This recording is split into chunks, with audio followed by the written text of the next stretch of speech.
ರಾಮನಾಮ ಹಾಡಿರೋ ರಾಮ ಬರುವನು, ಅವನ ಹಿಂದೆ ಹನುಮನು ಇದ್ದೇ ಇರುವನು.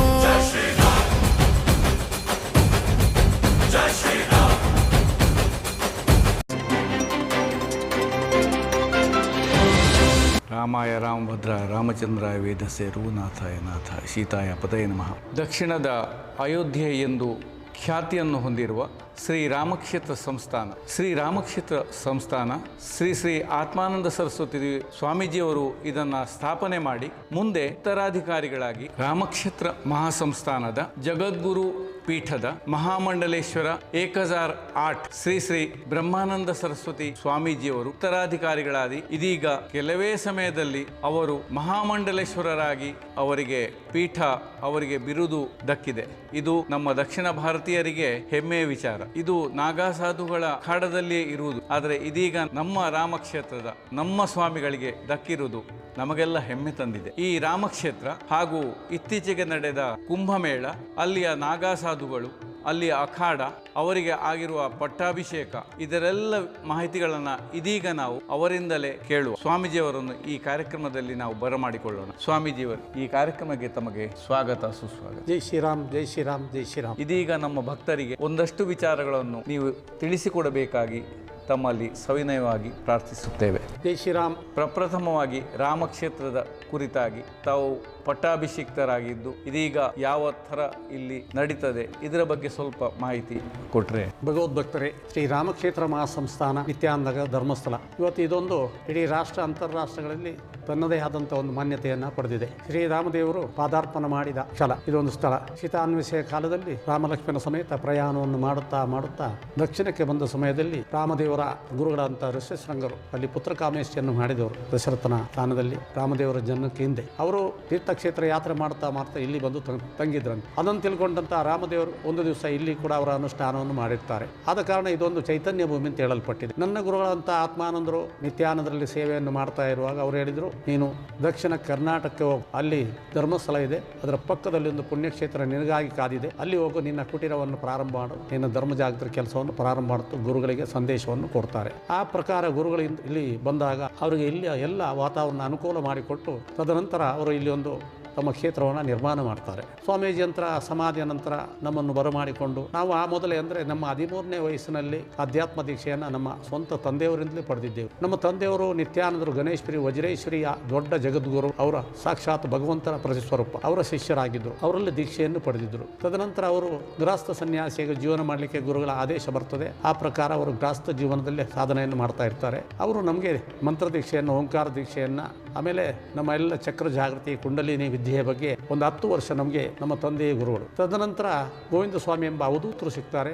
ಅವರು ನಿತ್ಯಾನಂದರ ಪರಮ ಶ್ರೇಷ್ಠ ಶಿಷ್ಯರು, ಎಲ್ಲ ಸಿದ್ಧಿಯನ್ನು ಪಡ್ಕೊಂಡವರು. ಬಂಟ್ವಾಳ ಸ್ಮಶಾನ, ಆಮೇಲೆ ಗಣೇಶ್ವರಿ ವಜ್ರೇಶ್ವರಿ ಸ್ಮಶಾನ ದೊಡ್ಡ ಸಾಧನೆ ಮಾಡುತ್ತ ಅವಧೂತರು. ಅವರೊಟ್ಟಿಗೆ ಕೂಡ ನಾವೊಂದು 5 ವರ್ಷ ಸಾಧನೆಯನ್ನು ಮಾಡಿದ್ದೇವೆ. ಆಮೇಲೆ ಈ ಪುಣ್ಯಕ್ಷೇತ್ರಕ್ಕೆ ಬರಬೇಕಂತ ಒಂದು ಸನ್ನಿವೇಶ ನಿರ್ಮಾಣ ಆಯಿತು. ಈ ಕ್ಷೇತ್ರ ನಿರ್ಮಾತೃ ನನ್ನ ದೀಕ್ಷಾಗುರುಗಳಂತ ಆತ್ಮಾನಂದ ಸ್ವಾಮಿಯವರು ಕರೆಸಿಕೊಂಡು ಅವರಿಗೆ ಅವರ ಕಾಲದಲ್ಲಿ ನಮ್ಮನ್ನು ಉತ್ತರಾಧಿಕಾರಿಯಾಗಿ ನೇಮಕ ಮಾಡಿದರು. 2007ರಲ್ಲಿ 7-8ರಲ್ಲಿ ನಾವಿಲ್ಲಿ ಬಂದಿದ್ದೆವು. ತದನಂತರ 9ಕ್ಕೆ ನಮ್ಮ ಪಟ್ಟಾಭಿಷೇಕ ಆಯಿತು. ಪಟ್ಟಾಭಿಷೇಕ ನಂತರ ಒಬ್ಬ ಸನ್ಯಾಸಿ ಒಂದು ಪೀಠವನ್ನು ಹೇಗೆ ನಡೆಸಬೇಕೆಂಬ ಒಂದು ಪರಿಕಲ್ಪನೆ ಇದ್ದುಕೊಂಡು ಕಾರಣ ನಾವು 2-3 ಜನ ಅವಧೂತ ಗುರುಗಳನ್ನು ಹೊಂದಿದ್ದೇವೆ. ಪೀಠಕ್ಕೆ ಬಂದ ಕೂಡಲೇ ನಮಗೆ ಖುಷಿ ಬಂದಾಗಿ ನಡೆಯಲಿಕ್ಕೆ ಆಗುವುದಿಲ್ಲ. 4 ಗೋಡೆಯ ಮಧ್ಯೆ ಆಧ್ಯಾತ್ಮ ಚೌಕಟ್ಟಿನಲ್ಲಿ ನಮ್ಮ ಬದುಕನ್ನು ನಡೆಸಬೇಕಾಗ್ತದೆ. ಆ ಪ್ರಕಾರ ನಾವು ಬದುಕನ್ನು ನಡೆಸಿ ಜನ ಕಲ್ಯಾಣ, ಲೋಕ ಕಲ್ಯಾಣದ ವಿಚಾರದಲ್ಲಿ ಆಧ್ಯಾತ್ಮಿಕ, ಧಾರ್ಮಿಕ, ಸಾಮಾಜಿಕ ಜಾಗೃತಿಯನ್ನು ಮಾಡಿಕೊಂಡು ಬಂದಿದ್ದೇವೆ. ಅದಕ್ಕೆ ಒಂದು ಪೂರಕವಾದ ಸನ್ನಿವೇಶ ಅಂದರೆ 2018ರಲ್ಲಿ ನಮ್ಮ ಪಟ್ಟಾಭಿಷೇಕದ ದಶಮಾನೋತ್ಸವ ಮಾಡುವಂಥ ಸಂದರ್ಭ. ಆವಾಗ ನಮ್ಮ ಶಿಷ್ಯರು ಹೇಳಿದರು, ಗುರುಗಳೇ ಏನು ಮಾಡೋದು ಇದಕ್ಕೆ? ನಾನು ಹೇಳಿದೆ, ನನಗೆ ಒಂದು ಅನುಕೂಲ ಆಗುವಂಥ ಯಾವುದೇ ವಿಚಾರ ಬೇಡ, ಜನ ಕಲ್ಯಾಣಕ್ಕಾಗಿ, ಜಗತ್ ಕಲ್ಯಾಣಕ್ಕಾಗಿ ನಾವೊಂದು ದೊಡ್ಡ ರಾಷ್ಟ್ರೀಯ ಧರ್ಮ ಸಂಸ್ಥೆ ಮಾಡುವ. ಅದರ ಮುಖಾಂತರ ರಾಷ್ಟ್ರದ, ಅಂತಾರಾಷ್ಟ್ರದ ಎಲ್ಲ ಸಾಧುಗಳನ್ನು ಸೇರಿಸಿ ಒಂದು ಒಳ್ಳೆಯ ಒಂದು ಏನು ಜಿಜ್ಞಾಸೆಯನ್ನು ನಡೆಸಿ, ಹಿಂದೆ ಎಲ್ಲ ಬಸವ ಕಲ್ಯಾಣ ಅಲ್ಲಿ ಕೂಡ ಸಾಯಂಕಾಲ ಧರ್ಮ ಜಿಜ್ಞಾಸೆ ಆಗ್ತಿತ್ತು. ಅಂದೇ ವಿವೇಕಾನಂದರು ಕೂಡ ಒಂದು ಧರ್ಮ ಜಾಗೃತಿಯ ಸನ್ನಿವೇಶದಲ್ಲಿ ಅಮೆರಿಕದಲ್ಲಿ ಭಾಗವಹಿಸಿದಂತೆ ಹಾಗೆ ಧರ್ಮ ಜಾಗೃತಿ ಕಾಲಕ್ಕೆ ಎಲ್ಲ ದೇಶದಲ್ಲಿ ಆಗ್ತಾ ಇರ್ತದೆ. ಅದಕ್ಕೆ ಪೂರಕವಾಗಿ ಇದು ಧರ್ಮ ಜಾಗೃತಿಯ ರಾಷ್ಟ್ರೀಯ ಧರ್ಮ ಸಂಸತ್ತು ಮಾಡೋಣ ಅಂತೇಳಿ ಧರ್ಮ ಸಂಸತ್ ಮಾಡಿದ್ದೇವೆ. ಆ ಧರ್ಮ ಸಂಸತ್ತಿನ ಬಹಳಷ್ಟು ಜನ ನಾಗಾ ಸಾಧುಗಳು, ಮಂಡಲೇಶ್ವರರ ಆಚಾರ್ಯರು ಬಂದಿದ್ದರು. ಅವರಿಗೆ ಬಂದ ಕಾರಣ ನಮ್ಮ ಪರಿಕಲ್ಪನೆ ಒಂದು ಚಿತ್ರಣ ಸಿಕ್ಕಿತ್ತು, ಇಂಥ ಒಂದು ಕ್ಷೇತ್ರ ಇದೆ ಅಂತೆ. ತದನಂತರ ಅವರು ನಮ್ಮನ್ನೆಲ್ಲ ಒಂದು ಇಂಟೆಲಿಜೆನ್ಸ್ನಾಗಿ ಫಾಲೋ ಮಾಡ್ತಾ ಇದ್ರು. ಈ ಸ್ವಾಮಿಗಳ ಹಿಂದೆ ಏನು, ಮುಂದೆ ಏನು, ಹೇಗೆ. ಸ್ವಾಮೀಜಿ, ಈ ನಾಗಾ ಸಾಧುಗಳು ಇಲ್ಲಿ ದಕ್ಷಿಣಕ್ಕೆ ಅದು ಪರಿಚಿತವಿಲ್ಲದ ಆ ಸಮಯದಲ್ಲಿ ತಾವು ಅವರನ್ನು ಕರೆಸಿರುವ ಆ ರೀತಿಯನ್ನು 2018 ಅಂದರೆ ನಿಮಗೆ ಹೇಗೆ ಅವರ ಸಂಪರ್ಕ ಆಯಿತು ಅಂತ ಹೌದು ಹೌದು. ನಮಗೆ ಉತ್ತರ ಭಾರತ ಯಾತ್ರೆಯಲ್ಲಿರುವಾಗ ಅನೇಕ ಬದ್ರಿ, ಕೇದಾರ್, ಗಂಗೋತ್ರಿ, ಯಮುನೋತ್ರಿ ಎಲ್ಲ ಸುಮಾರು ಒಂದು 25 ವರ್ಷದಿಂದ ನಾನು ಈ ಪೀಠಾಧೀಶನಾಗುವ ಮುಂಚೆ ಇಲ್ಲಿ ಸನ್ಯಾಸವನ್ನು ಸ್ವೀಕರಿಸುವ ಮುಂಚೆನೇ ನಮಗೊಂದಷ್ಟು ರಾಶಿ ಮಂಡಲೇಶ್ವರರು ಒಂದಷ್ಟು ನಮ್ಮ ಮಹಾಂತರದ್ದು ಎಲ್ಲ ಸಂಪರ್ಕ ಇತ್ತು. ಅದೆಲ್ಲ ಇದಕ್ಕೆ ಪೂರಕ ಆಯಿತು. ನಮಗೆ 2018 ಇಲ್ಲಿ ರಾಷ್ಟ್ರೀಯ ಧರ್ಮ ಸಂಸತ್ ಮಾಡುವಾಗ ಅಲ್ಲಿ ತುಂಬ ಜನ ಅಂದರೆ ಸಮುದ್ರದ ಉಪಾಧಿಯಲ್ಲಿ ನಮ್ಮ ಸಾಧುಗಳು ಇಲ್ಲಿ ಬರಮಾಡಲಿಕ್ಕೆ ಅದೊಂದು ನಮಗೆ ಒಳ್ಳೆಯ ಒಂದು ಸನ್ನಿವೇಶ ಆಗಿತ್ತು. ಅಂದರೆ ನಾವು ಎಲ್ಲ ಹೋದಾಗ ಆಶ್ರಮಗಳಿಗೆ ಸಂಪರ್ಕ ಮಾಡೋದು, ಸಂಬಂಧ ಇಟ್ಕೊಳ್ಳೋದು ಎಲ್ಲ ಮಾಡ್ತಿದ್ದೆವು. ಅವರಲ್ಲಿ ಅಧ್ಯಾತ್ಮ ಜಿಜ್ಞಾಸೆಯನ್ನು ಕೂಡ ಮಾಡ್ತಿದ್ದೆವು. ಆ ಒಂದು ಕಾರಣದ ಭಾರತದ ಎಲ್ಲ 4 ಮೂಲೆಗಳಿಂದ ಸಾಧುಗಳನ್ನು ಕರೆಸುವಂತಹ ಸನ್ನಿವೇಶ 2018ರಲ್ಲಿ ನಿರ್ಮಾಣ ಆಯಿತು. 18ರ ನಂತರ ಅವರು ತುಂಬ ನಮ್ಮ ಹತ್ರ ಅನ್ಯೋನ್ಯವಾದ ಸಂಬಂಧವನ್ನು ಇಟ್ಕೊಂಡ್ರು. ಆಮೇಲೆ ಅವರು ಅನೇಕ ಕಾರ್ಯಕ್ರಮ ನಮ್ಮನ್ನು ಕರೆಸುವುದು. ಅದಕ್ಕೆ ಪೂರಕವಾಗಿ 2017ರಲ್ಲಿ ನಮ್ಮ ಹರಿದ್ವಾರದ ಮಠ ಓಪನ್ ಆಗಿದೆ. 2017ರಲ್ಲಿ ಮಠ ಓಪನ್ ಆಗುವ ಅಲ್ಲಿರುವಂತಹ ಎಲ್ಲ ಆಚಾರ್ಯರನ್ನ, ಮಂಡಲೇಶ್ವರನ, ಇಲ್ಲಿಂದ ಆವಾಗ ಕಾನೂನು ಮಂತ್ರಿ ಡಿ.ವಿ. ಸದಾನಂದ ಗೌಡರು ಇದ್ದರು. ದೊಡ್ಡ ದೊಡ್ಡ ನಾಯಕರನ್ನು ಕರೆಸಿ ದೊಡ್ಡ ಕಾರ್ಯಕ್ರಮ, ಉದ್ಘಾಟನಾ ಕಾರ್ಯಕ್ರಮ ಅದ್ದೂರಿಯಾಗಿ 2017ರಲ್ಲಿ ನಾವು ಹರಿದ್ವಾರದಲ್ಲಿ ಮಾಡಿದ್ವಿ. ಅದೊಂದು ನಮ್ಮ ಈ ವ್ಯವಸ್ಥೆಯ ವೈಡನಿಂಗ್ ಒಂದು ನಾಂದಿ ಆಯಿತು 2017. ಅಲ್ಲಿಂದ ನಮಗೆ ಏನಾಯಿತು ಅಂದ್ರೆ ಎಲ್ಲ ಕಡೆಯ ಸಂಪರ್ಕ ಸಂಬಂಧಗಳು ಹೆಚ್ಚಾದವು. ನಾಗಾ ಸಾಧುಗಳಿರ್ಬೋದು, ಮಂಡಲೇಶ್ವರ ಇರ್ಬೋದು, ಆಚಾರ್ಯ ಇರ್ಬೋದು, ಎಲ್ಲೂ ಆಗಿ ನಡ್ಕೊಂಡು ಹೋಯಿತು. ಆಮೇಲೆ ಪುನಃ ನಾವು ಅದಕ್ಕೆ ಪ್ರತಿ ವರ್ಷವೂ ಕೂಡ ನಮ್ಮ ಈ ಕಾರ್ಯಕ್ರಮಕ್ಕೆ ಏನು ನಮ್ಮ 2018 ಧರ್ಮ ಸಂಸತ್ ನಂತರ ನಮ್ಮ ರಾಮಕ್ಷೇತ್ರದ ಕಾರ್ಯಕ್ರಮ ಇರ್ಬೋದು, ಅಥವಾ ನಮ್ಮ ಭಟ್ಕಳ ಮಠದ ಕಾರ್ಯಕ್ರಮ ಇರ್ಬೋದು, ಅಥವಾ ಪ್ರತಿ ವರ್ಷ ಹರಿದ್ವಾರದಲ್ಲಿ ನಡೆಯತಕ್ಕಂಥ ಕಾರ್ಯಕ್ರಮ ಇದು, ಅದಕ್ಕೆಲ್ಲಕ್ಕೆ ಬೇರೆ ಬೇರೆ ಆಖಾಡದ ಮುಖ್ಯಸ್ಥರನ್ನು ನಾವು ಕರೆಸ್ತಿರ್ತೇವೆ. ಆದ ಕಾರಣ ನಾವೇನಂತೆ ಅವರಿಗೆ ಚೆನ್ನಾಗಿ ಗೊತ್ತಾಯ್ತು. ನಮ್ಮ ಅವರ ಒಂದು ಸಾಂಗತ್ಯ, ಜಿಜ್ಞಾಸೆ, ಆಧ್ಯಾತ್ಮಿಕ ಜಿಜ್ಞಾಸೆ ಅಂತೆ 1 ಗಂಟೆ 2 ಗಂಟೆ ಕೊಟ್ಟು ಉಪನಿಷತ್ತಿನ ಬಗ್ಗೆ, ಅಧ್ಯಾತ್ಮದ ಬಗ್ಗೆ, ಮನುಷ್ಯನಲ್ಲಿರುವಂತಹ ಪಂಚ ಪ್ರಾಣಗಳ ಬಗ್ಗೆ ಇರ್ಬೋದು, ಅಥವಾ ಇನ್ನಿತರ ಉಪಪ್ರಾಣಗಳ ಇರ್ಬೋದು, ಅಥವಾ ಕುಂಡಲಿನಿ ಇರ್ಬೋದು, ಚಕ್ರಗಳಿರ್ಬೋದು, ಇದ್ರ ಬಗ್ಗೆ ಅಧ್ಯಾತ್ಮದ ಆಳವಾದಂತಹ ಜಿಜ್ಞಾಸೆ ನಡ್ತಕ್ಕಂಥ ಸನ್ನಿವೇಶಗಳು ಬರ್ತಿದ್ದವು ನಮಗೆ. ಅದಕ್ಕೆ ಪೂರಕವಾಗಿ ಅವರು ಕೂಡ ನಮ್ಮ ಮೇಲೆ ಕಣ್ಣಿಟ್ಟಿದ್ರು. ದಕ್ಷಿಣದಲ್ಲಿ ನಮ್ಗೆ ಒಬ್ಬ ಬೇಕು ಅಂತ, ಧರ್ಮ ಜಾಗೃತಿ ಮಾಡಲಿಕ್ಕೆ ಒಬ್ಬ ಸಮರ್ಥ ಬೇಕು ಅಂತ ಹುಡುಕಾಟದಲ್ಲಿ ಮಾಡ್ತಾ ಇದ್ರು. ಈ ನಡುವೆ ಈ ನಾಗಾ ಸಾಧುಗಳ ಬಗ್ಗೆ ಈಗ ಇಲ್ಲಿಯ ಸ್ವಾಮೀಜಿಯವರ ವಿಷಯ ಗೊತ್ತು. ಅವರೆಲ್ಲ ವಸ್ತ್ರ ಉಡ್ತಾರೆ, ಅವರಿಗೆ ಒಂದು ನಿಯಮ ಇದೆ, ಎಲ್ಲ ಇದೆ. ಆದ್ರೆ ಅವರಿಗೆ ವಸ್ತ್ರ ಕೂಡ ಇರುವುದಿಲ್ಲ. ಅವರ ವಿಷಯದಲ್ಲಿ ಸ್ವಲ್ಪ ಹೇಳ್ಬೋದು ನೋಡಿ. ನಾಗಾ ಸಾಧುಗಳೆಂದ್ರೆ ನಾವು ಬಾಲ್ಯದಲ್ಲಿ ದೀಕ್ಷೆ ತಗೊಳ್ಳುವಾಗ ತುಂಬಾ ಜಟಿಲ. ಅವರಿಗೆ ಯಾವುದೇ ಉದ್ವೇಗಗಳು ಬರಬಾರದು ಅಂತ ಅವನ ಒಂದು ಶಕ್ತಿಯನ್ನೇ, ಅಂದ್ರೆ ಒಂದು ಲಿಂಗ ಶಕ್ತಿಯನ್ನೇ, ಏನು ಮನುಷ್ಯನಲ್ಲಿರುವಂತಹ ಒಂದು ಆ ಸೆಕ್ಸುವಲ್ ಪವರ್ ಅಂತ ಹೇಳ್ತಾರೆ ನೋಡಿ, ಅದನ್ನು ತೆಗೆದಾಕ್ತಾರೆ ಸಣ್ಣದಲ್ಲಿ. ಅಂದ್ರೆ ಅದಕ್ಕೆ ಅಂತ ವಿಧಾನಗಳಿದೆ. ಆ ವಿಧಾನದ ಮುಖಾಂತರ ಅವನಿಗೆ ಯಾವುದೇ ಉದ್ರೇಕ ಬರಬಾರದು ಎಂಬ ನಿಯಮವನ್ನು ಮಾಡಿರ್ತಾರೆ. ಇದು ಕಾನೂನಿನಲ್ಲಿ ಜಡ್ಜ್ ಮಾಡುವಾಗ 2 ವಿಧಾನ ನಿಮ್ಮ ಗಮನಕ್ಕೆ ಏನು ಗೊತ್ತಂಡ. ಒಂದು, ಅವನಿಗೆ ಎಕ್ಸಾಮ್ ಆದ ಕೂಡಲೇ, ಡಿಗ್ರಿ ಸಿಕ್ಕಿದ ಕೂಡಲೇ ಎಕ್ಸಾಮ್ ಬರ್ತದೆ, ಜಡ್ಜ್ ಪೋಸ್ಟ್ ಕಾಲ್ ಫಾರ್ ಮಾಡ್ತದೆ. ಆ ಮುಖಾಂತರ ಅವನು ಜಡ್ಜ್ ಅಂತ ಅಪಾಯಿಂಟ್ ಮಾಡ್ತಾರೆ. ಇನ್ನು ಹೈಕೋರ್ಟ್ನಲ್ಲಿ ಸುಮಾರು ಒಂದು 10-20 ವರ್ಷ ಸರ್ವಿಸ್ ಮಾಡಿದಾಗ ಅವನು ಒಳ್ಳೆ ಒಂದು ಎಕ್ಸ್ಪರ್ಟ್ ವಕೀಲ ಆದರೆ ಅವನ ಹೆಸರು ಕೊಲಿಜಿಯಂ ಅಂತ ಒಂದು ಸಂಸ್ಥೆ ಇದೆ. ಹೈಕೋರ್ಟ್ನೆಲ್ಲ ಮುಖ್ಯ ಜಡ್ಜುಗಳು ಸೇರಿಕೊಂಡು ಇವನು ಜಡ್ಜ್ ಮಾಡೋದು ಅಂತ ಡಿಸೈಡ್ ಮಾಡ್ತಾರೆ. ಹಾಗೆ ಒಂದು 18, 25, 30 ಹುಡುಗರನ್ನು ಕೂಡ ಅವರ ಆಸಕ್ತಿ ಇದ್ದರೆ ಅವನಲ್ಲಿ ನಾವು ನಾಗಾಂತೆ ಮಾಡ್ತೇವೆ. ನಾವು ಈಗ ಹೇಳಿದ್ದೇವಲ್ಲ 10-25 ವರ್ಷ ಅಲ್ಲಿ ವಕೀಲ್ ಪ್ರಾಕ್ಟೀಸ್ ಮಾಡಿದವನು ಕೂಡ ಅವನ ಅಧ್ಯಾತ್ಮ, ವೇದಾಂತ, ಅವನ ಆತ್ಮ ಜಾಗೃತಿ ನೋಡಿಕೊಂಡು ಅವನನ್ನು ನಾಗಾಂತೆ ಡಿಕ್ಲೇರ್ ಮಾಡ್ತಾರೆ. ನಮ್ಮದು ಕೂಡ ಹಾಗೆ ಸುಮಾರು ಒಂದು 7 ವರ್ಷದ ಹಿಂದೆಯೇ ನಮಗೂ ಕೂಡ ನಾಗಾಂತೆ ಡಿಕ್ಲೇರ್ ಮಾಡಿದಂಥ ಸರ್ಟಿಫಿಕೇಟ್ ಕೊಟ್ಟು ಡಿಕ್ಲೇರ್ ಮಾಡ್ತಾರೆ. ಇವು ನಾಗಾ ಸನ್ಯಾಸಿ ಅಂತ ಮಾಡ್ತಾರೆ. ತದನಂತರ ಅವನ ಸಾಧನೆಗಳನ್ನು ಗಮನಕ್ಕೆ ತಗೊಳ್ತಾರೆ. ನಮ್ಮ ಹತ್ರ ಹೇಳೋದಕ್ಕೆ ಹೇಳುತ್ತೆ. ನಮ್ಮಿಂದ ಅಲ್ಲಿಂದ ಬಂದ ಇಲ್ಲಿ ಪ್ರತಿ ಸಲ ಬರ್ತಾರೆ, ಬಂದಾಗ ಬಂಟ್ವಾಳ ಹೋಗ್ತಾರೆ ಅಥವಾ ಇನ್ನು ಕಡೆ ಹೋಗ್ತಾರೆ. ಈ ಸ್ವಾಮಿ ಹಿಂದೆ ಏನು ಮಾಡ್ತಿದ್ದರು, ಅವರ ಪೂರ್ವಾಶ್ರಮದಲ್ಲಿ ಏನು ಮಾಡ್ತಿದ್ದರು, ಪೂರ್ವಾಶ್ರಮದಲ್ಲಿ ಅವ್ರ ಮರ್ಯಾದೆ ಹೇಗಿತ್ತು, ಹೀಗೆ ಹೇಗಿದೆ ಎಂಬುದು ನಮಗೆ ಗೊತ್ತಿಲ್ಲದ ಹಾಗೆ ಅವರೊಂದು ಇಂಟೆಲಿಜೆನ್ಸ್ ಆಗಿ ರಿಪೋರ್ಟ್ ಕಲೆಕ್ಟ್ ಮಾಡಬೇಕು ಅಂತ ನಿಯಮ ನಮಗೆ ಗೊತ್ತೇ ಆಗಿರೋದಿಲ್ಲ. ಅದನ್ನೆಲ್ಲ ಕಲೆಕ್ಟ್ ಮಾಡಿಕೊಂಡು ಅವರದೇ ಆದಂಥ ಒಂದು ಬೈಠಕ್ ಇರ್ತದೆ. ಸುಮಾರು ಒಂದು 28 ಜನ ರಾಷ್ಟ್ರ, ಅಂತಾರಾಷ್ಟ್ರ ಮಟ್ಟದ. ಅದಕ್ಕೆ ಮಂತ್ರಿಗಳು, ಅಷ್ಟಕೋಶಲ್ ಮಹಂತ ಅಂತ ಇರ್ತಾರೆ, ಸೆಕ್ರೆಟರಿ ಇರ್ತಾರೆ, ಮಹಂತ ಶ್ರೀಮಂತ ಇರ್ತಾರೆ, ಒಟ್ಟಾರೆ ಎಲ್ಲರ ಅವ್ರದ ಮುಖ್ಯಸ್ಥರು ಸೇರಿಕೊಂಡು ಮೀಟಿಂಗ್ ಮಾಡ್ತಾರೆ. ನಮಗೆ ಈ ರಾಜ್ಯದಲ್ಲಿ ಯಾರನ್ನು ಮಾಡ್ಬೋದು, ಇಂಥವರ ರಿಪೋರ್ಟ್ ನಮ್ಮಲ್ಲಿದೆ, ಅವರ ಸಾಧನೆಗಳೇನು, ಅವರಿಗೆ ಎಷ್ಟು ಮಠ ಇದೆ. ಬರೀ ಅಧ್ಯಾತ್ಮ ಸಾಧನೆ ಒಂದೇ ಸಾಕಾಗೋದಿಲ್ಲ, ಅವನಿಗೊಂದಷ್ಟು ಶಾಖಾ ಮಠಗಳಿರಬೇಕು, ಅವನು ಸಮರ್ಥನೆ ಇರಬೇಕು. ಅಂದರೆ ಒಂಥರದ ರಾಜಯೋಗಿಯಾಗಿ ಅಂತ ಹೇಳಿ ಅವನು ಬಂದವರನ್ನು ಚೆನ್ನಾಗಿ ಕಾಣುವಂಥ, ಅವರಿಗೆ ಊಟ ಕೊಟ್ಟು ಬಂದವರನ್ನು ಒಳ್ಳೆ ರೀತಿಯಲ್ಲಿ ಆತಿಥ್ಯ ಕೊಟ್ಟು ಗೌರವಿಸಬೇಕು. ಅಥವಾ ಯಾರು ಆಧ್ಯಾತ್ಮ ಜಿಜ್ಞಾಸೆಗೆ ಬರ್ತಾನೆ ಅವನ ಜಿಜ್ಞಾಸೆಗೆ ಅವಕಾಶ ಮಾಡಿಕೊಡಬೇಕು. ನಾನು ಸುಮ್ಮನೆ ಹೊಳಗೆ ಹೋಗೋದಲ್ಲಿ ಸೋಲ್ತೇನೆ ಗೆಲ್ತೇನೆ ಎಂಬ ಪ್ರಶ್ನೆ ಇಲ್ಲ. ವೇದಾಂತದ ಬಗ್ಗೆ ಒಂದು ಜಿಜ್ಞಾಸೆ ಮಾಡ್ತಾನೆ, ಇವನು ದೊಡ್ಡ ವಿದ್ವಾಂಸ, ನಮ್ಗೆ ಗೊತ್ತಿಲ್ಲ ಅಂತ ಹೋಗ್ಲಿಕ್ಕೆ. ಅಧ್ಯಾತ್ಮ ಎಂಬುದು ಉಂಟಲ್ಲ, ಒಂದು ಅದು ಸತ್ಸಂಗ ಅಂತ ಹೇಳಿದಾಗ ಅಲ್ಲಿ ಗೆಲುವು ಸೋಲು ಅಂತ ಇಲ್ಲ. ನಾವು ನಮಗೆ ಹೆಚ್ಚು ವಿದ್ವಾಂಸ ಅಲ್ಲಿ ಸೋತರೂ ಚಿಂತೆ ಇಲ್ಲ, ಜಿಜ್ಞಾಸೆಗೊಳಪಡಿಸಬೇಕು. ಅಲ್ಲಿಂದ ನಾವು ಕಲಿತುಕೊಳ್ಳುವಂಥ ವಿಚಾರಗಳು ಕೊಡ್ತದೆ. ಈ ನಮ್ಮ ಆಕಾರಗಳಲ್ಲಿ ಹಾಗೆ ಇರ್ತದೆ. ನಾನೇ ಸರ್ವಶ್ರೇಷ್ಠ ಅಂತ ತೋರಿಸಿಕೊಳ್ಳಿಕ್ಕಿಲ್ಲ. ಅಧ್ಯಾತ್ಮ ಸತ್ಸಂಗ ಆಗ್ತಾ ಇರ್ತದೆ. ನಾವು ಕೂಡ ಆ ಸತ್ಸಂಗದಲ್ಲಿ ಅನೇಕ ಕಡೆ ಭಾಗಿಯಾಗಿದ್ದೆವು.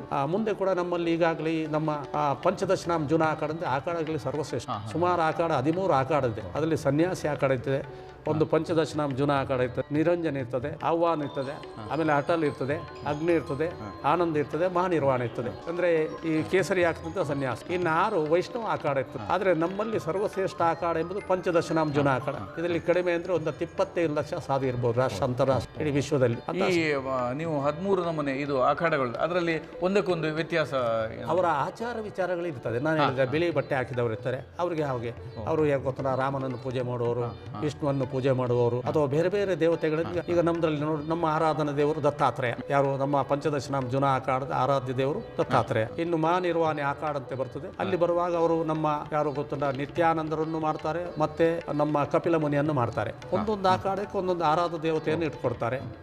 ಅಂದ್ರೆ ಒಟ್ಟಾರೆ ಮೇಲೆ ಏನು ಗೊತ್ತ, ನಮ್ಮ ಭಾರತೀಯ ಪರಂಪರೆಯಲ್ಲಿ ವಿವಿಧತೆಯಲ್ಲಿ ಏಕತೆ ಅಂತ ಹೇಳಿದೆ. ಅನೇಕ ದೇವತೆಗಳನ್ನು ಮಾಡಿದ್ದು ಯಾವ ದೇವತೆಯ ಸಾಕ್ಷಾತ್ಕಾರ ಮಾಡ್ತಾನೆ ಅದರ ಮುಖಾಂತರ ಅವನಿಗೆ ಪುಣ್ಯಲೋಕ ಮೇಲ್ಲೋಕ ಸಿಗ್ತದೆ. ಅದರಲ್ಲಿ ಸಣ್ಣದು ದೊಡ್ಡದೆಂಬ ಪ್ರಶ್ನೆ ಇಲ್ಲ. ಈ ಸಾಧಕರು ಏನು ಗೊತ್ತುಂಟ, ಪ್ರಾರಂಭಿಕ ಹಂತದಲ್ಲಿ ಒಂದು ದೇವತೆಯನ್ನು ಇಷ್ಟ ದೇವತೆಯನ್ನು ಇಟ್ಕೊಳ್ತಾರೆ. ಅಡ್ವಾನ್ಸ್ ಮುಂದೆ ಹೋದಾಗ ದೇವತೆ ಇಲ್ಲ, ಬರೇ ಬೆಳಕು, ಬರೇ ಎನ್ಲೈಟಿಂಗ್, ಪ್ರಕಾಶ ಅಂದ್ರೆ ಅದು ಪರಬ್ರಹ್ಮ ಅಂತ ಹೇಳ್ತೇವೆ. ಆ ಪರಬ್ರಹ್ಮನನ್ನು ಸೇರುವವರೆಗೆ ನಿಮಗೆ ಮೂರ್ತಿಗಳು ಬೇಕು. ಅದು ರಾಮ ಇರ್ಬೋದು, ಕೃಷ್ಣ ಇರ್ಬೋದು, ಶಿವ ಇರ್ಬೋದು, ಹನುಮಂತ ಇರ್ಬೋದು. ಅಲ್ಲಿವರೆಗೆ ನಿಮಗೆ ಮಂತ್ರ ಈ ಜಪಮನಿಯ ಮುಖಾಂತರ ನೀವು ಮಂತ್ರವೂ ಮಾಡಬೇಕಾದ್ರೆ ಇದು ಹಂತಕ್ಕೆ ಮುಟ್ಲಿಕ್ಕೆ. ಅದರ ಹಂತ ಇಲ್ಲ, ಅಡ್ವಾನ್ಸ್ ಉಂಟಲ್ಲ, ಅಲ್ಲಿ ನಿಮ್ಮ ಮಂತ್ರ ಇಲ್ಲ, ಜಪ ಇಲ್ಲ. ಅದಕ್ಕೆ ವಾಕ್ಮನಾತೀತ ಅಂತ ಹೇಳಿದೆ. ನಾಲಿಗೆ ಅಲ್ಲಾಡ್ಲಿಕ್ಕಿಲ್ಲ, ಮನಸ್ಸು ಅಲ್ಲಾಡ್ಲಿಕ್ಕೆ, ಬರೀ ಕಲ್ಲಿನಾಗೆ ನೀವು ಕೂತುಕೊಳ್ಳೋದು. ಅದನ್ನು ಥ್ರೆಶೋಲ್ಡ್ ಅಪ್ ಸಮಾಧಿ ಅಂತ ಹೇಳಿದೆ. ಸಮಾಧಿಯ ಪೂರ್ವಭಾಗ ಅಂತ ಹೇಳಿದೆ. ಅದರ ಮತ್ತೆ ಉತ್ತರ ಭಾಗದಲ್ಲಿ ಅದನ್ನು ನಾವು ಇರುವಂಥ ಸಂಪ್ರಜ್ಞಾತ, ಸವಿಕಲ್ಪ, ನಿರ್ವಿಕಲ್ಪ, ಮಹಾಬೋಧ ಸಮಾಧಿ ಅಂತ ಹೇಳ್ತೇವೆ. ಬೇರೆ ಬೇರೆ ಹೆಸರನ್ನು ಕೊಡ್ತೇವೆ. ನಮಗೆ ಭಾವ ಸಮಾಧಿ ಅಂತ ಹೇಳಿದಾಗ 1 ಗಂಟೆ ಕೂತಾಗ ಕಣ್ಣಿನಲ್ಲಿ ನೀರು ಬರ್ತದೆ, ಆನಂದ ತಪಸ್ಸಿನಲ್ಲಿ. ಆಗ ಎಲ್ಲ ನಿಮ್ಮ ಇಂದ್ರಿಯಗಳು ಸತ್ತು ಹೋಗ್ತದೆ, ಮನಸ್ಸು ಬುದ್ಧಿ ಚಿತ್ತಗಳು ಒಂದು ತಟಸ್ಥ ಆಗ್ತದೆ, ನ್ಯೂಟ್ರಲ್ ಸ್ಟೇಜಲ್ಲಿ ಆಗ್ತದೆ. ಬರೀ ಮೈನ್ಯೂಟ್ ಇನ್ನೇಲ್ ಆಗ್ತದೆ. ಒಳಗೆ ಬರ್ತಕ್ಕಂಥ ಹೊರತಕ್ಕಂಥ ವಾಯುವ ಗತಿ ನಿಮಗೆ ಗೊತ್ತಿಲ್ಲದೆ ಆಗುತ್ತೆ. ಹೌದಾ ಅಲ್ವ ಅಂತ ಸ್ವರೂಪ ನಡೀತಾ ಇರ್ತದೆ. ಈ ಸ್ಥಿತಿಯಲ್ಲಿ ಯಾವುದು ಇಂದ್ರಿಯ ಕೆಲಸ ಮಾಡೋದಿಲ್ಲ. ಅದು ತನ್ನಷ್ಟಕ್ಕೆ ನಿನ್ನ ಎನರ್ಜಿ ಉಂಟಲ್ಲ, ಕರೆಂಟ್ ಮೇಲ್ಮೇಲೆ ಬಂದು ಗುರು ಮಧ್ಯದಲ್ಲಿ ಬೆಳಕಿನ ರೂಪದಲ್ಲಿ ಹೊಳಿತಾ. ಇದನ್ನ ಭಾವ ಸಮಾಧಿ ಅಂತ ಹೇಳ್ತಾರೆ. ಈ ಸಾಧನೆ ಬೇಕು. ಈ ನೀವು ಹೇಳಿದಂತ ನಮಗೆಲ್ಲ ಇದು ನಾವೊಂದು 40 ವರ್ಷದಲ್ಲಿ ನಾವು ಕೂಡ ಅದನ್ನು ವಿದ್ಯಾರ್ಥಿ ಅಂತ ಹೇಳ್ತೇವೆ.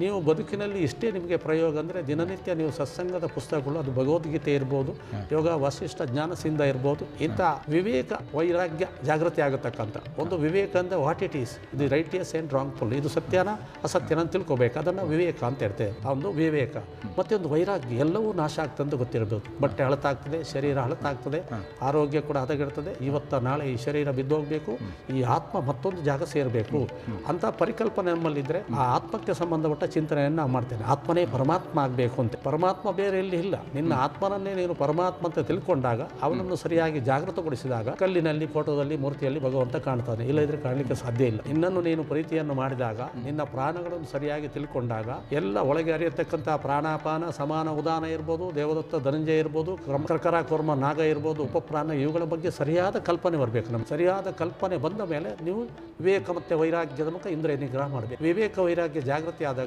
ಇಂದ್ರಿಯ ನಿಗ್ರಹ ತಂದಿತಾನೆ. ಇದೆಲ್ಲ ಒಂದು ಆಟೋಮೆಟಿಕ್ ಅಂತ ಹೇಳ್ಬೋದು. ಅದಕ್ಕೆ ಮೊದಲಾಗಿ ನಾನು ಯಾರಂತೆ ಗೊತ್ತಿರಬೇಕು. ಲೋಕದ ವ್ಯವಹಾರದ ಮಧ್ಯದಲ್ಲಿ ನಾವು ಇದ್ದು ಕೂಡ ಇದು ಭಗವಂತ ಕೊಟ್ಟ ಕೈಕರಿ ಅಂತ. ಭಗವಂತ ನಮ್ಮ ಕೈಕರಿಯನ್ನು ಮುಗಿದ ಕೂಡಲೇ ನಮ್ಮ ಸ್ವಿಚ್ ಆಫ್ ಮಾಡ್ತಾನೆ. ಈಗ ಕರೆಂಟ್ ಉರ್ತದೆ ನೋಡಿ, ಲೈಟ್ ಉರ್ತಾ ಇದ್ದಾರೆ, ಸ್ವಿಚ್ ಹಾಕಿದೆ, ಕೆಲಸ ಮಾಡಿದ ಮೇಲೆ ನಮ್ಮ ಮಾತು ಮುಗಿದ ಮೇಲೆ ಲೈಟ್ ಆಫ್ ಆಗ್ತದೆ. ಹಾಗೆ ಭಗವಂತ ಕೊಟ್ಟ ಕಾಂಟ್ರಾಕ್ಟ್ ಅನ್ನು ನಾವು ಮುಗಿದ ಮೇಲೆ ಈ ಲೋಕದಿಂದ ಇನ್ನೊಂದು ಲೋಕಕ್ಕೆ ನಾವು ಹೋಗಲೇಬೇಕೆಂಬ ಒಂದು ಪರಿಕಲ್ಪನೆ ನಮಗೆ ಭದ್ರವಾಗಿರಬೇಕು. ಆಗ ನಮ್ಮಿಂದ ತಪ್ಪಾಗುವುದಿಲ್ಲ. ತಪ್ಪಾಗದಿದ್ದು ನೀವು ಕ್ರಿಟಿಸೈಸ್ ಕೇಳಲಿಕ್ಕಿಲ್ವ? ಖಂಡಿತ ಕೇಳಬಹುದು. ರಾಮನನ್ನು ಕ್ರಿಟಿಸೈಸ್ ಮಾಡಿದ್ದಾರೆ, ಕೃಷ್ಣನನ್ನು ಮಾಡಿದ್ದಾರೆ, ಬುದ್ಧ ಬಸವಣ್ಣನ, ನಾರಾಯಣ ಗುರುಗಳನ್ನು ಮಾಡಿದ್ದಾರೆ. ಕಾಲಕ್ಕೆ ಜನರು ಉಂಟಲ್ವ?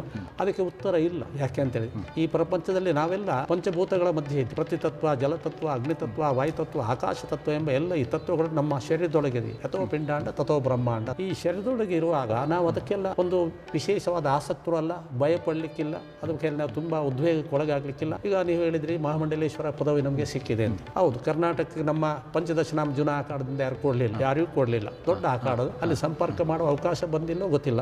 ನನ್ನಿಂದ ವಿದ್ವಾಂಸರು, ಜ್ಞಾನಿಗಳು ಎಷ್ಟೋ ಇರ್ಬೋದು, ಅದನ್ನು ನಾನು ಹೇಳಿಕ್ಕೆ ಬರೋದಿಲ್ಲ. ನಾನು ವಿದ್ವಾಂಸ ಜ್ಞಾನಿ ಅಂತ ಹೇಳಿಕ್ಕೆ ಬಯಸುವುದಿಲ್ಲ. ನಾವು ನಮ್ಮ ಕರ್ತವ್ಯವನ್ನು ಮಾಡ್ತಾ ಇದ್ದೇವೆ. ನಮ್ಮ ಪೀಠದಲ್ಲಿ ಕೂತುಕೊಂಡು ಅಧ್ಯಾತ್ಮ ಜಾಗೃತಿ ಇರ್ಬೋದು, ಅನುಷ್ಠಾನ ಇರ್ಬೋದು, ಚಾತುರ್ಮಾಸ ಬಂದಾಗ ಧಾರಣ ಪಾರಣ ಇರ್ಬೋದು. ಇವತ್ತು ಊಟ ಮಾಡೋದು, ನಾಳೆ ಬಿಡೋದು, ನಾಳೆ ಪೂರ್ತಿ ಮೌನತೆ ಕೊಡೋದು, ಸೂರ್ಯಾಸ್ತದ ನಂತರ 1 ಗಂಟೆ 2 ಗಂಟೆ ಜನಕ್ಕೆ ಭೇಟಿಗೆ ಸಿಗುವುದು. ಯಾವಾಗ ನೀವು ಯಾರೇ ನಮ್ಮ ಗೃಹಸ್ಥ ಜೀವನದ ನಮ್ಮ ಭಕ್ತಾದಿಗಳಿಗೆ ಅಧ್ಯಾತ್ಮ ಸಾಧನೆ ಬೇಕೆಂಬ ಒಂದು ಪರಿಕಲ್ಪನೆ ಉಂಟಾ, ಅವ್ರು ಇಷ್ಟೇ ಮಾಡಬೇಕು. ಮೌನತೆ ಕೊಡುವ ಅಭ್ಯಾಸ ಪೂರ್ತಿ ಅಂದ್ರೆ ಸೂರ್ಯಗೆ 1 ವಾರ ಇರ್ಬೋದು, 18 ದಿವಸ ಇರ್ಬೋದು, 21 ದಿವಸ ಇರ್ಬೋದು, 1 ತಿಂಗಳು ಇರ್ಬೋದು, 48 ದಿವಸ ಇರ್ಬೋದು. ಇವ್ರಿಗೆ ಅನುಕೂಲ ಆಗ ಒಂದು ಜಾಗದಲ್ಲಿ ಕೂತ್ಕೊಂಡು ಮೌನ ಮಾಡಿದಾಗ ಏನಾಗ್ತದೆ, ನಿಮ್ಮ ಈ ಸೆಲ್ಗಳೆಲ್ಲ ಸಾತ್ವಿಕ ಒಳಗೆ ಕಾಸ್ಮಿಕ್ ಎನರ್ಜಿ ಎಲ್ಲ ಸೇರ್ತದೆ. ಒಳಗೆ ನಿಮಗೆ ಹಸಿವು ಕಮ್ಮಿ ಆಗ್ತದೆ, ಬಾಯಾರಿಕೆ ಕಮ್ಮಿ. ಹಾಗೆ ಆನಂದದಲ್ಲಿ ಮುಂದೆ ಹೋದಾಗ ನಿಮ್ಮ ಶರೀರ ಶರೀರ ಪೂರ್ತಿ ಸಾತ್ವಿಕ ಶರೀರ ಆಗ್ತದೆ. ಆಗ ನಿಮ್ಮಲ್ಲಿ ಒದಗಿದಂಥ ಒಳಗೆ ಸೇರಿದಂಥ ಎನರ್ಜಿ ಇದೆಲ್ಲ ಅದು ಅಪ್ಲಿಫ್ಟ್ ಆಗಲಿಕ್ಕೆ ಶುರುವಾಗ್ತದೆ. ನಮ್ಮ ನಾಭಿ ಭಾಗದಿಂದ ಮೂಲಾಧಾರ ಚಕ್ರದಲ್ಲಿ ಸೇರಿದಕ್ಕಂಥ ಕರೆಂಟ್ ಅಪ್ಲಿಫ್ಟ್ ಆಗಿ ಮೇಲ್ಮೇಲೆ ಬಂದು ಆಜ್ಞಾ ಚಕ್ರದಲ್ಲಿ ಒಳಿಲಿಕ್ಕೆ ಶುರುವಾಗ್ತದೆ. ಅದು ಶುರುವಾಯ್ತಾ ಇವನ ಆಧ್ಯಾತ್ಮದ ಜಾಗೃತಿ, ಇವನ ಯಾತ್ರೆ ಶುರುವಾಯಿತು ಅಂತ ಲೆಕ್ಕ.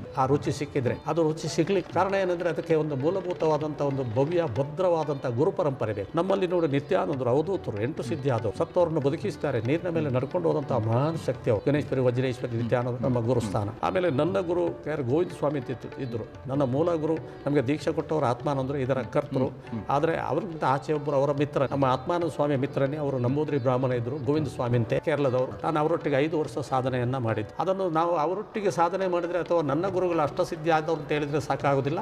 ನಾನು ಸ್ವಯಂ ದುಡಿಬೇಕು. ದುಡಿದೆ ಅಂದ್ರೆ ನನ್ನ ಕರ್ತವ್ಯಗಳನ್ನು ನಿರಂತರ ಮಾಡ್ತಾ ಇದ್ದೆ. ನಾನೊಬ್ಬ ಸನ್ಯಾಸಿ, ನನ್ನ ಕರ್ತವ್ಯ ಏನು? ಆತ್ಮನೋ ಮೋಕ್ಷಾರ್ಥ ಜಗತ್ತಿತಾಯ. ನನ್ನ ಆತ್ಮದ ಉದ್ಧಾರಕ್ಕಾಗಿ ನನ್ನ ಕರ್ತವ್ಯವನ್ನು ಮಾಡ್ತಾ ಇರಬೇಕು ಒಂದು ಸೈಡಿಗೆ. ಮತ್ತೊಂದು ಸೈಡಿಗೆ ನನಗೆ ಒಂದು ಗುರುಪೀಠ ಕೊಟ್ಟಿದ್ದಾರೆ. ಜಗದ್ಗುರು ಪೀಠದಲ್ಲಿ ನನ್ನ ಗುರುಗಳು ಕೂರಿಸಿದ್ದಾರೆ. ಈ ಪೀಠದಲ್ಲಿ ಕೂತ ಮೇಲೆ ಅವನ ಕರ್ತವ್ಯ ಏನೆಂದ್ರೆ ರಾಜಯೋಗಿ ಆಗಿರ್ಬೇಕಂತ, ಬರ್ತಕ್ಕಂಥ ಜನಗಳನ್ನು ಪ್ರೀತಿಯಿಂದ ಕಾಣಬೇಕು, ಅವರ ಕಷ್ಟ ಸುಖಗಳನ್ನು ಕೇಳಿಕೊಂಡು ಕಣ್ಣೀರು ಅವರ ಕಣ್ಣನ್ನು ಹೊರಸ್ತಕ್ಕಂಥ ಪ್ರಯತ್ನ ಮಾಡಬೇಕು. ತನ್ನಿಂದ ಏನು ಸಾಧ್ಯ ಇದೆ, ತನ್ನ ವ್ಯಾಪ್ತಿಗೆ ಎಷ್ಟು ಶಕ್ತಿ ಇದೆ, ಆ ವ್ಯಾಪ್ತಿಗೆ ಅನುಸಾರವಾಗಿ ತನ್ನ ಕರ್ತವ್ಯವನ್ನು ಮಾಡಬೇಕು. ಅದಕ್ಕೆ ಪೂರಕವಾಗಿ ನಮ್ಮ ಈ ಒಂದು ಗುರುದೇವ ಮಠ, ರಾಮಕ್ಷೇತ್ರ ಮಹಾಸಂಸ್ಥಾನ ಇಷ್ಟವರೆಗೆ ನಡ್ಕೊಂಡು ಬಂದಿದೆ. ಏನು ನೀವು ಎಲ್ಲ ಜನಗಳು ಹೇಳ್ತಕ್ಕಂಥ ಗುರುಗಳ ಇವತ್ತು ದೊಡ್ಡ ಪದವಿ ಬಂದಿದೆ, ಮಂಡಲೇಶ್ವರ ಪದವಿ. ನಾವು ಅದರ ಹಿಂದೆ ಹೇಳ್ತಿದ್ರು, 1 ವರ್ಷದ ಹಿಂದೆ ಬಂದಾಗಲ ನಮ್ಮ ಎಲ್ಲ ಆಚಾರ್ಯರು ಎಲ್ಲ ಹೇಳಿದ್ರು, ಗುರುಗಳೇ ನಿಮ್ಮನ್ನು ಇಂಥ ಪದವಿಗೆ ತರ್ತೇವೆ ಅಂತ. ನಾನು ಹೇಳಿದೆ, ಮಂಡಲೇಶ್ವರ ಹಿಂದೆ ಜಗತ್ ಕಲ್ಯಾಣಕ್ಕೆ ನಿರಂತರ ಸಂಕಲ್ಪ ಮಾಡಬೇಕು, ಪಣ ತೊಡಬೇಕು. ಅದು ನಾನು ಈಗಾಗಲೇ ಮಾಡ್ತಾ ಇದ್ದೇನೆ ಅಲ್ವಾ?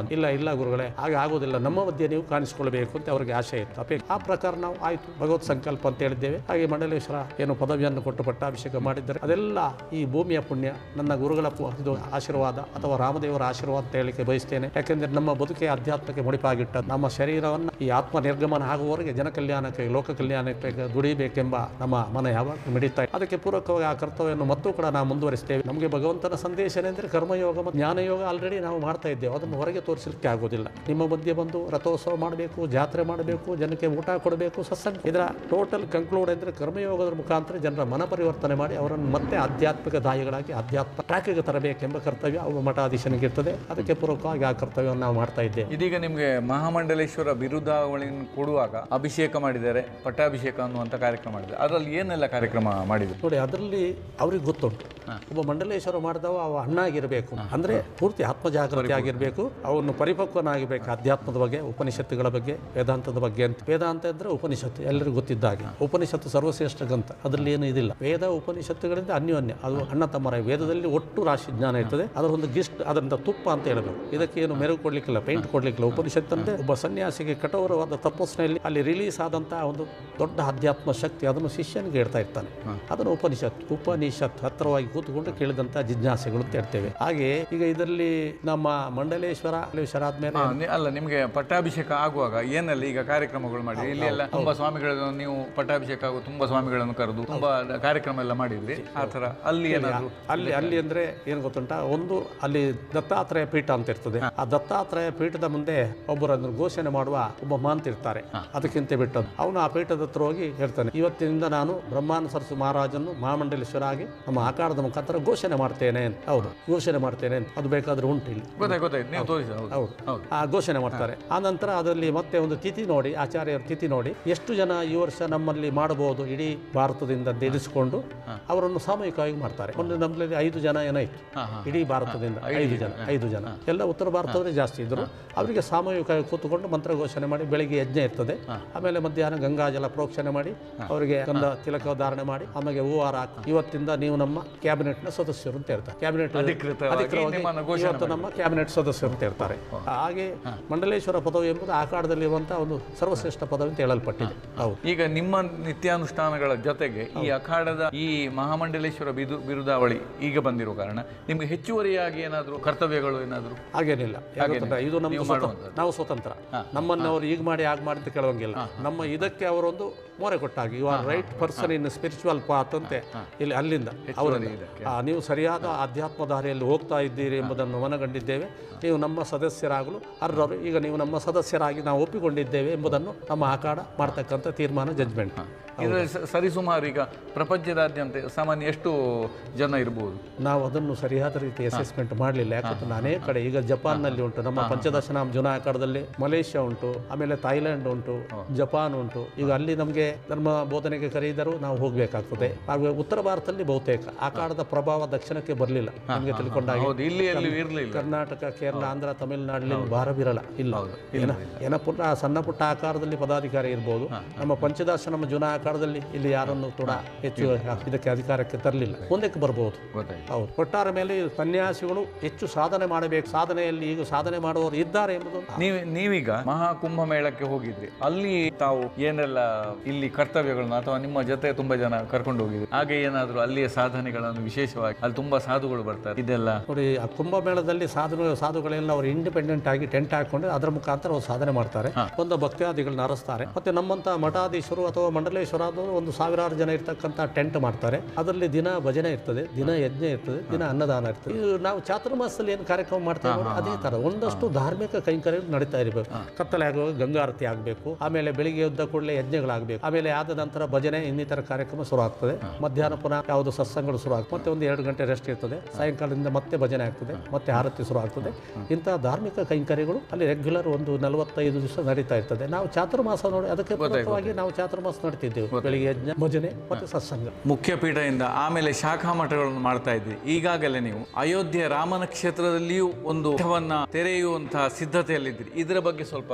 ಅಯೋಧ್ಯೆ ಎಂಬುದು ಇವತ್ತು ಇಡೀ ವಿಶ್ವದಲ್ಲೇ ಒಂದು ಆಕರ್ಷಣೀಯ ಶ್ರದ್ಧಾ ಕೇಂದ್ರ ಆಗಿದೆ. ಈ ನಮ್ಮ ರಾಮಚಂದ್ರ ದೇವರ ಏನು ರಾಮ ಜನ್ಮಭೂಮಿ ಈಗಾಗಲೇ ನಿರ್ಮಾಣ ಆಗಿದೆ ಕ್ಷೇತ್ರ. ಅಲ್ಲಿಂದ ಸುಮಾರು ಒಂದು 10 ಕಿಲೋಮೀಟರ್ ದೂರದಲ್ಲಿ 1 ಎಕರೆ ಜಾಗ ತೆಗೊಂಡಿದ್ದೇವೆ. ಆ ಜಾಗ ತೆಗೊಂಡು 1 ವರ್ಷ ಆಯಿತು. ಈಗಾಗಲೇ ಅದಕ್ಕೆ ಬೇಕಾದಂಥ ಕಂಪೌಂಡ್ ವಾಲ್, ಬೋರ್ವೆಲ್ ಎಲ್ಲ ಕೆಲಸ ಆಗಿದೆ. ಈಗ ಫೈನಲ್ ಆಗ್ತಾ ಇದೆ. ನಾನು 1 ತಿಂಗಳಲ್ಲೇ ಇದ್ದೆ. ಇನ್ನು ಮೇ 19ನೇ ತಾರೀಕಿಗೆ ಬಹಳ ಅದ್ದೂರಿಯಿಂದ ಭೂಮಿ ಪೂಜನ ಕಾರ್ಯಕ್ರಮ ಮಾಡಬೇಕು. ಅದಕ್ಕೆ ಅಲ್ಲಿಯ ಮುಖ್ಯಮಂತ್ರಿಗಳು ಇರ್ಬೋದು, ಮತ್ತೆ ಇಲ್ಲಿಯ ಉಪಮುಖ್ಯಮಂತ್ರಿ ಇರ್ಬೋದು, ಆಮೇಲೆ ಎಲ್ಲ ಎಂಪಿಗಳು, MLAಗಳು, ಬಹುತೇಕ ಮಂತ್ರಿಗಳು, ಮತ್ತೆ ಆಕಾರದ ಮುಖ್ಯ ಪ್ರಧಾನ ಆಚಾರ್ಯ ಅವಧೇಶಾನಂದ ಇರ್ಬೋದು, ಆಕಾರದ ಅಂತಾರಾಷ್ಟ್ರೀಯ ಅಧ್ಯಕ್ಷರಾದ ಹರಿಗಿರಿ ಮಹಾರಾಜ್ ಇರ್ಬೋದು, ಎಲ್ಲರನ್ನು ಸೇರಿಸಿಕೊಂಡು ಬಹಳ ಅದ್ದೂರಿಯಿಂದ ಒಂದು ದೊಡ್ಡ ಕಾರ್ಯಕ್ರಮ ಮೇ 19ಗೆ ಮಾಡುವಂಥ ಸಿದ್ಧತೆಯನ್ನು ಮಾಡ್ತಾ ಇದ್ದೇವೆ. ಹಾಗೆ ಇಲ್ಲಿಂದ ನಮ್ಮ ಉತ್ತರ ಕನ್ನಡ, ಕಾರವಾರದಿಂದ 100-200 ಜನ ಬರುವ ನಿರೀಕ್ಷೆ ಉಂಟು. ಇಲ್ಲಿ ಕೂಡ ಭಕ್ತಾದಿಗಳು ಬರುವ ಅಪೇಕ್ಷೆ ಇಟ್ಕೊಂಡಿದ್ದಾರೆ. ಶಾಖಾ ಮಠ ಮಾಡುವ ಉದ್ದೇಶ ಏನೆಂದ್ರೆ, ನಾವು ಯಾವುದೇ ಮಠದಲ್ಲಿ ಯಾವುದೇ ಕಮರ್ಷಿಯಲ್ ವ್ಯವಹಾರವನ್ನು ಮಾಡಲಿಲ್ಲ. ಅಯೋಧ್ಯೆಯಿಂದ ಸುಮಾರು ಒಂದು 2 ಗಂಟೆಯ ದೂರದಲ್ಲಿ, 2.5 ಗಂಟೆ ದೂರದಲ್ಲಿ ವಾರಣಾಸಿ ಇದೆ. ಒಂದು 2.5-3 ಗಂಟೆ ದೂರದಲ್ಲಿ ಪ್ರಯಾಗ್ರಾಜ್ ಇದೆ. ಅದೇ ತರ ಒಂದು 3 ಗಂಟೆ ದೂರದಲ್ಲಿ ಚಿತ್ರಕೂಟ ಇದೆ.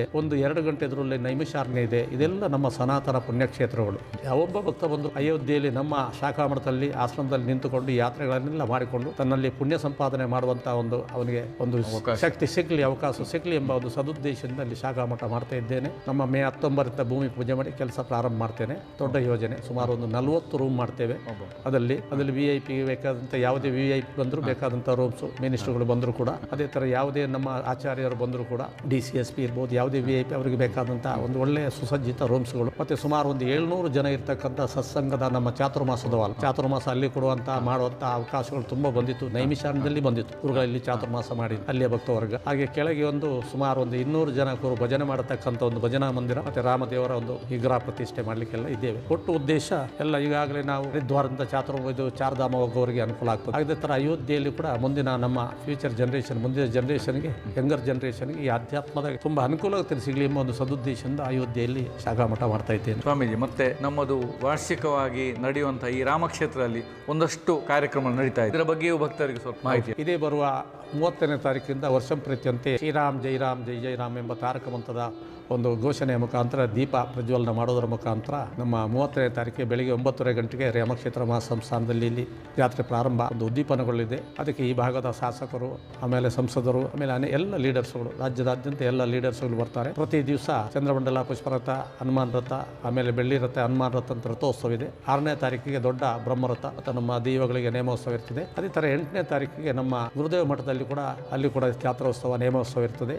ಎಲ್ಲ ಕಾರ್ಯಕ್ರಮಕ್ಕೆ ಎಲ್ಲ ಭಕ್ತಾದಿಗಳು ಬಂದು ಭಾಗವಹಿಸಿ ದೇವರ ಕೃಪೆಗೆ ಪಾತ್ರರಾಗಬೇಕು. ಒಟ್ಟಾಲ್ ಮೇಲೆ ರಾಮಕ್ಷೇತ್ರ ಮಹಾಸಂಸ್ಥಾನ ಇಷ್ಟರವರೆಗೆ ಜನ ಕಲ್ಯಾಣಕ್ಕೆ ಶ್ರಮಿಸ್ತಾ ಇದ್ದೆ. ಈ ಪೀಠದಿಂದ ಎಲ್ಲ ಜನರಿಗೆ ಆಧ್ಯಾತ್ಮಿಕ, ಧಾರ್ಮಿಕ, ಅದೇ ಸಾಮಾಜಿಕ ಎಲ್ಲ ರೀತಿಯ ಅನುಕೂಲಗಳು ಆಗಲಿ ಎಂಬ ಸಂಕಲ್ಪವನ್ನು ಕೊಟ್ಟಿದ್ದೇವೆ. ಅದಕ್ಕೆ ಪೂರಕವಾಗಿ ಕೆಲಸ ಮಾಡ್ತಾ ಇದ್ದೇವೆ. ಭಕ್ತಾದಿಗಳಿಗೆ ಅದೇ ರೀತಿಯ ಅನುಕೂಲತೆಯನ್ನು, ಅವಕಾಶವನ್ನು ಪಡ್ಕೊಳ್ಳಿ ಅಂತ ಹೇಳ್ತಾ ಒಂದೆರಡು ಮಾತನ್ನು ಸ್ವಾಮಿಯ ಸನ್ನಿಧಾನಕ್ಕೆ ಅರ್ಪಿಸ್ತಾ ಇದ್ದೇನೆ. ಜೈ ಶ್ರೀರಾಮ್, ಜೈ ಶ್ರೀರಾಮ್, ಜೈ ಶ್ರೀ. ಸ್ವಾಮೀಜಿ, ತುಂಬಾ ಒಳ್ಳೆಯದು. ಕೆಲವೇ ಒಂದು 15 ವರ್ಷಗಳ ಸಣ್ಣ ಅವಧಿಯಲ್ಲಿ ತಾವು ದೊಡ್ಡ ಮಂಡಲಾಧೀಶ್ವರ ಪದವಿಯನ್ನ ಪಡೆದು ನಮ್ಮ ರಾಮಕ್ಷೇತ್ರಕ್ಕೂ ಇಲ್ಲಿನ ಭಕ್ತರಿಗೂ ಒಂದು ಹೆಮ್ಮೆಯನ್ನು ತಂದು ಬಿಟ್ಟಿದೆ. ದಕ್ಷಿಣ ಭಾರತಕ್ಕೆ ಹೆಮ್ಮೆ. ಇದರಲ್ಲಿ ತಾವು ನಮ್ಮ ವಾಹಿನಿಯೊಂದಿಗೆ ಇದುವರೆಗೆ ತುಂಬಾ ವಿಚಾರಗಳನ್ನು ಹಂಚಿಕೊಂಡಿದೆ. ಇದಕ್ಕಾಗಿ ತಮಗೆ ಅನಂತಾನಂತ ಕೃತಜ್ಞತೆಗಳು. ಜೈ ಶ್ರೀರಾಮ್, ಜೈ ಶ್ರೀರಾಮ್, ಜೈ ಶ್ರೀರಾಮ್.